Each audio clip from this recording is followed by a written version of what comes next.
네, 안녕하세요. 매크로팀 권희진입니다. 2023년 매크로 전망, 선진국 경제와 관련된 내용을 말씀을 드리도록 하겠습니다.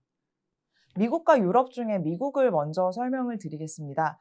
미국입니다. 2022년 올해 같은 경우에는 사실 긴축이 굉장히 가파른 속도로 진행이 됐었습니다. 금리 인상이 빠르게 진행이 됐었고, 그러다 보니까 이런 가파른 긴축의 본격적인 영향권에 내년에 미국 경제가 들어가게 될 것으로 생각을 하고 있습니다. 사실 미국에서 금리 인상을 하게 되면 보통 금리 인상이 시차를 가지고 경제에 영향을 미치게 되는데요. 금리 인상 이후에 10개월에서 20개월 정도 사이에 금리 인상 영향이 가장 최고조로 경제에 영향을 미친다, 이렇게 알려져 있습니다. 그래서 올해 초부터 금리 인상이 시작이 됐다라고 하는 내용들을 좀 감안을 하게 되면은 이제 올해 말 정도부터는 미국의 금리 인상의 영향권에 본격적으로 좀 들어갈 수 있을 만한 시점이 되게 되고요. 그리고 실질적인 금리 레벨도 이제 많이 올라왔기 때문에 이런 금리 레벨이 높아진 부분들이 미국 경제를 전반적으로 좀 압박을 하게 될 것으로 저희는 생각을 하고 있습니다. 먼저 왼쪽 그림을 같이 봐주시면요. 이거 이제 실질 연방기금 금리라고 봐주시면 될 것 같습니다. 이제 연방기금 금리를 굉장히 지금까지 빠른 속도로 올렸었는데 사실 아직까지는 물가에 비해서는 금리 수준이 충분히 높냐라고 했을 때 그 정도까지는 아닌 것 같다. 물가가 워낙 빠르게 올라가다 보니까 금리가 속도를 따라가기가 굉장히 버거운 그런 모습들이었는데 이제는 물가에 견주어서도 금리 상황이 그렇게 낮지 않습니다. 금리 수준이 높아지게 되면서 이제 실질적으로 금리가 플러스 영역으로 진입을 하는 시점에 들어오게 됐다라고 보고 있고요. 이렇게 되면 이제 누적해서 진행을 해왔던 긴축의 영향이 본격적으로 좀 확대가 될 수 있는 그런 상황이라고 봐주시면 될 것 같습니다. 실제로 은행들에서 이제 기업이나 가게들이 돈을 빌리는 데에도 상당히 좀 엄격한 기준들을 적용을 받고 있는 그런 상황인데요. 오른쪽 그림 같은 경우에는 이제 은행 안에 있는 대출 담당자들이 대출을 해줄 때 얼마나 엄격한 기준을 적용을 하냐라는 부분을 보여주게 됩니다. 보시는 것처럼 최근에 이제 가게나 기업 할 거 없이 상당히 돈을 빌리기가 쉽지 않아지는 모습들을 확인을 하실 수가 있습니다. 이렇게 전반적으로 금융 환경이 굉장히 타이트해지게 되면서 신용 사이클이 둔화가 될 것으로 저희는 예상을 하고 있고, 이런 신용 사이클의 둔화와 함께 미국 경제가 침체로 2023년 들어갈 가능성이 상당히 높을 것 같다라는 의견입니다. 다만 이제 한 가지 좀 생각을 해 봐야 되는 부분들은 추가적으로 돈을 빌려오기는 상당히 부담스러운 건 맞습니다. 근데 지금 이미 가지고 있는 돈들이 아직까지는 좀 여유가 있는 상황이라고 볼 수가 있는데요. 왼쪽 그림 같은 경우에는 가계가 가지고 있는 현금성 자산의 잔액을 보여주게 됩니다.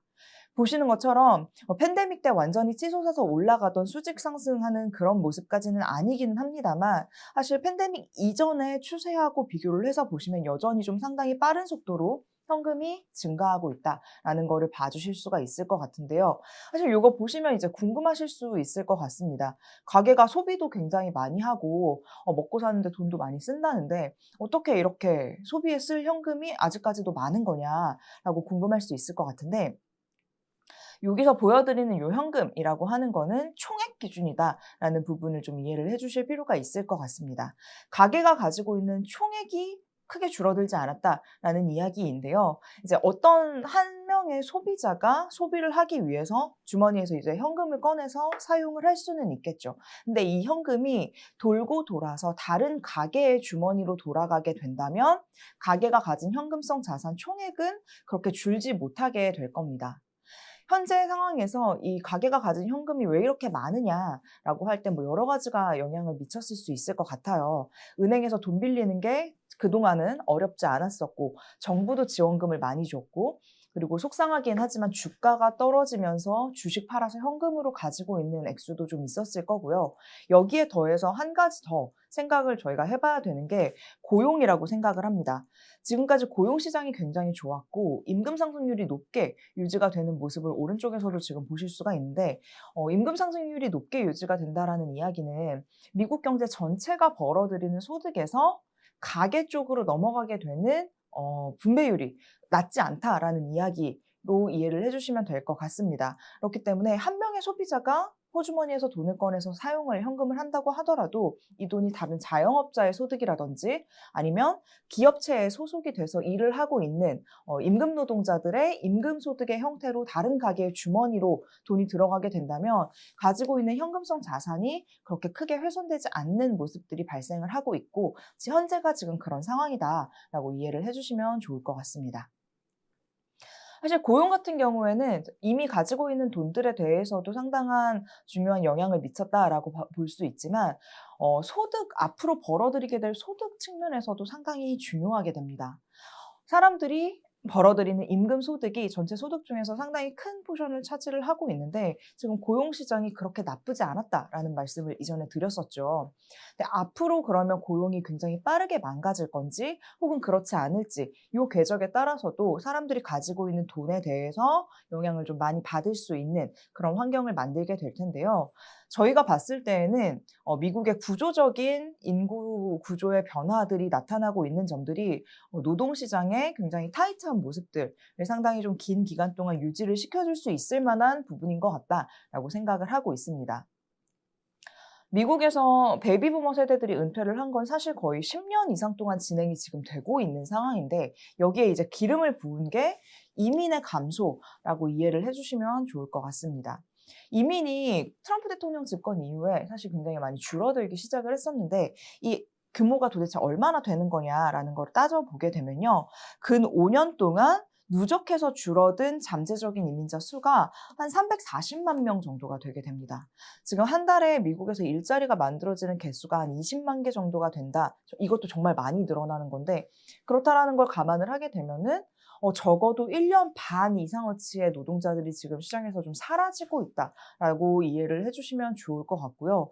그러다 보니까 미국 시장 안에서는 미국 내에 있는 사람들이 결국에는 노동 공급을 늘리는 이런 부분으로 가고 있는 그런 상황입니다. 근데 보시는 것처럼 사실 핵심적인 노동 계층이라고 볼 수 있는 25세에서 54세 이 사람들 같은 경우에는 이미 상당 부분 일을 많이 하고 있고 팬데믹 전보다 일자리를 많이 가지고 있거든요.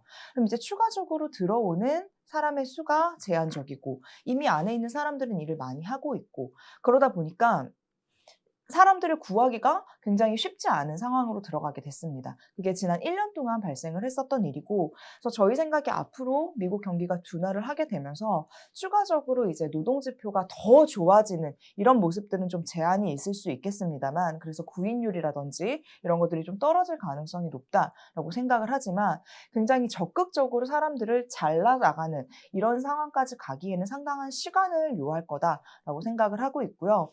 실제로 바이든 대통령이 이런 이민을 다시 좀 늘려오기 위해서 노동시장이 너무 타이트한 모습들을 좀 제한을 하기 위해서 이민 정책에 대해서 좀 드라이브를 거는 모습들이 최근에 나오고는 있습니다만 사실 이 340만 명 여기를 언제 다시 다 채워올 수가 있겠어요. 거기에는 상당한 시간이 필요할 만한 이슈이고 이게 내년까지는 빨리빨리 해소가 되지 못할 가능성이 높다라고 생각을 하고 있습니다. 그리고 사실 노동시장에서 그러니까 전체 노동 인구에서 상당히 많은 부분을 차지하는 업종들, 그러니까 일자리 개수 자체가 많은 업종들에 대해서는 지금 아직까지 뭐 레저라든지 접객 이런 쪽에서 팬데믹 이전 수준을 훨씬 더 밑도는 수준으로 노동이 유지가 되고 있거든요. 그렇기 때문에 노동시장이 여기에서 굉장히 악화되는 이런 부분들은 상당히 좀 시간이 걸릴 만한 이슈고 2023년 중에는 사람들의 소득 수준이 그렇게까지 크게 훼손이 되지는 않을 것 같다라고 저희는 생각을 하고 있습니다. 그러다 보니까 이제 미국의 수요의 위축폭은 상당히 좀 제한이 될 수 있다라고 생각을 하고 있고요. 저희는 GDP 성장률 기준으로 놓고 봤을 때 미국의 2023년 연간 성장률이 0.2% 마이너스를 기록을 하게 되면서 상당히 마일드한 리세션, 그러니까 약한 침체에 접어들 가능성을 조금 더 크게 보고 있다. 이렇게 이해를 해주시면 좋을 것 같습니다. 물가 같은 경우에는 이제 수요의 위축폭이 제한적이라고 할 경우에 상당히 느리게 하락을 할 수밖에 없는 부분인데요. 이제 저희가 1분기부터 임대료가 떨어지게 되면서 임대료 상승세가 둔화하게 되면서 물가 상승률도 같이 떨어질 수 있다. 이런 이야기들을 지금까지 여러 번 드렸었는데 이 의견에 대해서는 여전히 유지를 하고 있습니다. 그래서 임대료 상승세가 둔화하면서 물가 상승폭이 MOM 기준으로 놓고 봤을 때 거의 한 절반 정도 수준으로 줄어들 가능성이 높을 것 같아요. 이렇게 되면 이제 소비자 물가 상승률도 떨어지게 될 텐데, 문제는 이게 연말에 가더라도 한 3% 내외 수준에 머물 가능성이 높다라는 점입니다. 그래서 저희가 지금 부제를 낮아지지만 낮진 않은 인플레이션과 싸우기라고 적어놨는데, 이제 현재보다 당연히 레벨 자체가 많이 떨어질 거라고 보고는 있습니다만, YOY 3%가 충분히 낮은 거야? 특히 이제 기저효과로 이렇게 막 8%씩 올라가던 물가 상승률이 있었기 때문에 이게 충분히 낮은 수준인지에 대해서는 여러 가지로 의견이 갈릴 수 있을 거라고 생각을 하고 있습니다. 그렇기 때문에 연준 입장에서도 굉장히 곧바로 기준금리를 인하하는 태세로 전환하기는 사실 쉽지 않을 거다라고 생각을 하고 있고요. 그래서 기준금리 궤적에 있어서도 현재와 같은 인상 속도를 계속해서 유지를 해가기는 굉장히 부담스러운 국면으로 들어갈 거고, 인상 속도를 조절을 하겠지만 여기에서 곧장 인하로 전환하는 모습들이 내년 중에 나타나지는 못할 가능성에 대해서 저희는 좀 더 무게를 두고 있는 상황입니다. 근데 보통 미국이 경기 침체에 들어간다라고 하면은 연준이 이제 금리 내리고 정부가 돈 많이 쓰면서 경기를 부양하는 정책들을 사용을 했던 것들이 일반적으로 나타나는 모습이었는데, 사실 지금은 그런 모습을 기대하기는 좀 쉽지 않은 그런 국면들이고요. 과거의 사례들을 보신다고 하더라도 연준이 인하 전환을 좀 늦게 했을 때에는 경기 회복의 속도가 좀 늦어지는 그런 모습들이 관찰이 된 경우들이 있었습니다. 그래서 내년 같은 경우에도 미국 경제가 약한 침체를 겪고 이후에 다시 회복을 할 가능성이 높을 것 같은데, 이 회복 탄성 자체도 그렇게 아주 높지는 못할 가능성을 염두에 두고 있어서 저희 생각에는 미국 경제의 키워드가 저속주행, 떨어지는 속도도 천천히, 다시 회복이 되는 속도도 천천히, 물가도 마찬가지로 천천히 좀 떨어지는 이런 국면을 저희는 기본적인 시나리오로 가지고 있습니다. 미국이 연준이 이제 곧바로 통화 정책을 완화하지 못한다라고 했을 때 여기에 대한 부담은 사실 민간 부분뿐만 아니라 정부도 비슷하게 느낄 수밖에 없습니다. 사실 돈을 더 많이 빌린 주체는 민간보다도 정부였거든요. 미국 같은 경우에 이제 정부가 돈을 굉장히 많이 썼죠. 지원금도 많이 뿌렸고, 그러다 보니까 정부 부채가 이렇게 크게 높아진 부분을 확인을 하실 수가 있습니다. 그래서 금리가 높아지면 높아질수록 정부는 이제 예전하고 똑같은 만큼의 돈을 써도 갚아야 될 돈이 더 많이 늘어나게 되는 상황이기 때문에 정부의 부담이 높아질 수밖에 없는 국면이고요. 근데 이런 상황에서 재정을 여전히 굉장히 많이 사용을 하고 있고, 적자 폭이 뭐 팬데믹 때만큼은 아니기는 하지만 이전에 물가를 올리는 게 목표였던 시절하고 비슷하게 지금 적자가 나고 있는데, 이거 맞아? 라는 이야기가 나올 수 있는 환경이라고 생각을 하고 있습니다. 지금 연준이 목표를 하고 있는 것들이 수요를 둔화를 시켜서 물가 안정을 유도를 하겠다라고 하는 부분들인데, 정부가 이렇게까지 돈을 계속해서 많이 쓰는 게 맞느냐? 부채도 이렇게 많고 물가도 아직까지 완전히 하향 안정이 되지 못한 상황에서 정부 돈 쓰는 거 좀 줄여야 되는 거 아니야? 라는 이야기가 충분히 나올 수 있는 환경이라고 생각을 합니다. 그래서 최근에 중간 선거에서 공화당이 하원의 다수당을 가지고 가게 되면서 아마도 이런 식의 정부 적자를 좀 줄여야 한다라는 이야기가 조금 더 힘을 얻을 수 있는 그런 국면이라고 저희는 생각을 하고 있고요. 정부가 지출을 줄이거나 혹은 굉장히 인기가 없지만 증세를 검토를 하는 방식으로 들어갈 수 있겠다라고 생각을 하는데, 저희가 봤을 때 이 두 가지 가능성 중에서는 그러니까 정부가 지출을 줄이는 부분에 대해서 조금 더 방점을 맞출 가능성이 저는 높다라고 생각을 하고 있고, 이런 지금까지 지출 중에서 상당 부분을 차지하고 있었던 복지성 지출이라든지 이런 부분에 대한 부분은 좀 지금보다 더 많이 줄어들 가능성이 높겠다라는 의견을 드립니다.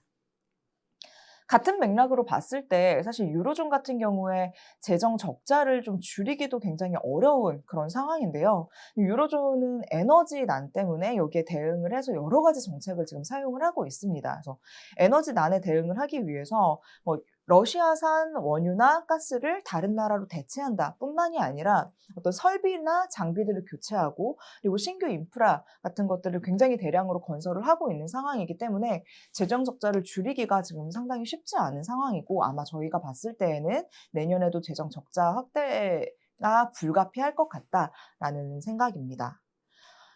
보시면요, 유로존 내에서 지금 재정 수지 전망이 가장 빠르게 나빠지고 있는 나라가 이탈리아하고 독일입니다. 독일 같은 경우에는 굉장히 원래는 타이트하게 재정 수지를 관리를 하는 나라임에도 불구하고 지금 말씀드렸던 것 같은 에너지난에 대응을 하는 과정들, 그리고 가계나 기업을 지원하기 위한 여러 가지 방책들을 사용을 하면서 지금 재정 전망이 계속해서 나빠지고 있는 이런 국면들이고요. 그러다 보니까 이제 국채 시장에서 발행은 늘어나는데 공급은 좀 줄어들고 하는 모습들이 나타나면서 사실 금리 환경이 좀 불안정하게 움직일 가능성이 높겠다라고 생각을 하고 있습니다. 그래서 구조적인 스트레스 레벨을 보시면 지금 이미 상당히 많이 높아져 있고 거의 유로존 과거에 재정위기 겪었을 때나 팬데믹 때하고 비교를 해서도 지금 그렇게 낮지 않은 수준의 스트레스 레벨들을 보여주고 있는 상황인데요.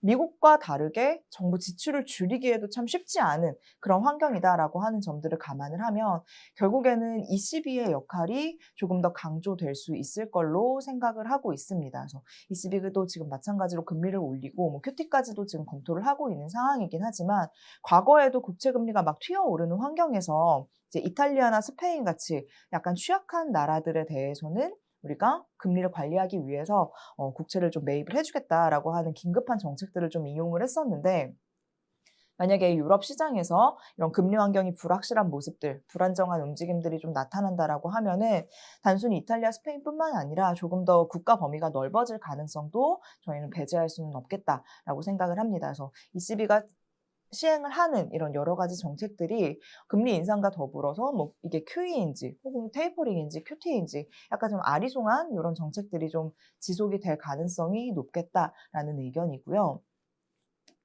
사실 금융 환경뿐만이 아니라 실물 경제 측면에서도 미국보다 조금 더 여류에 있는 게 맞는 것 같습니다. 유로존 같은 경우에 지금 교역 조건이 굉장히 많이 나빠져 있기 때문에 실질 소득이 감소를 하게 되면서 어, 해외에서 들어오는 물건들을 살 수 있을 만한 여력이 좀 제한이 되고 있는 상황이고요. 그러다 보니까 내수 소비도 좀 제한적으로 나타날 가능성이 높을 것 같습니다. 그래서 내년에 유로존의 내수 소비가 상당히 좀 부진할 가능성이 높을 것 같고 거기다가 유로존의 수출이 굉장히 중요한 경제를 끌고 가는 동력인데 보시는 것처럼 글로벌 경기하고 이제 수출 물량 상관관계를 보시면 유로존이 가장 높은 상관성을 보이는 걸 보실 수가 있습니다. 그러니까 글로벌 경기에 그만큼 굉장히 민감하다라는 이야기인데 글로벌 경기가 미국 중심으로 해서 이제 둔화하는 모습들을 보이고 있는 그런 국면에서 유로존의 수출도 하방 압력을 받을 가능성이 좀 높을 거라고 저희는 생각을 하고 있고요. 이러다 보니까 유로존의 내수 소비라든지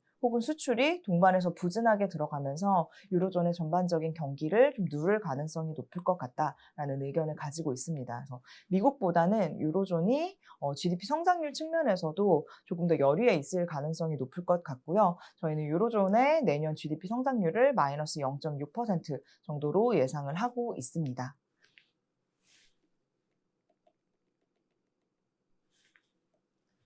정리하도록 하겠습니다. 그래서 선진국 경제와 관련해서는 미국 같은 경우에는 굉장히 가팔랐던 긴축의 영향으로 이제 수요가 제한적으로 위축되는 국면으로 진입을 하면서 침체 국면에 들어갈 가능성이 높겠다라고 생각을 하지만 아직까지 좀 여유 있는 현금 여력이라든지 혹은 소득 흐름들이 보여지고 있는 상황이기 때문에 경기 침체는 좀 마일드한 국면으로 진행이 될 것 같다라고 생각을 합니다. 그런 만큼 이제 연준 같은 경우에도 금리 인상 속도를 제어하거나 혹은 인상을 중단하는 정도까지는 갈 수 있지만 금리 인하까지 선회되는 데는 상당한 좀 시간이 필요할 수밖에 없을 것 같다라는 의견이고요.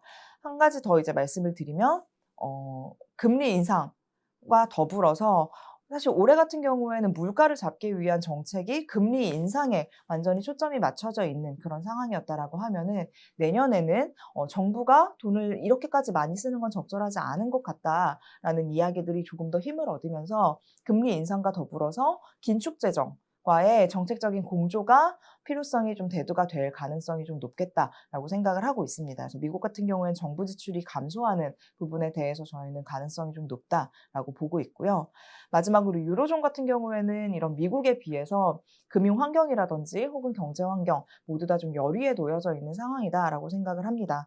국제 시장 관련한 불안 요인도 여전히 남아 있는 상황이고요. 경제적으로는 내수 소비와 수출이 동반해서 부진한 국면에 진입을 하게 되면서 미국에 비해서 좀 열의에 놓인 경제 환경이 좀 지속이 될 수 있을 것 같다라는 의견을 가지고 있습니다. 감사합니다.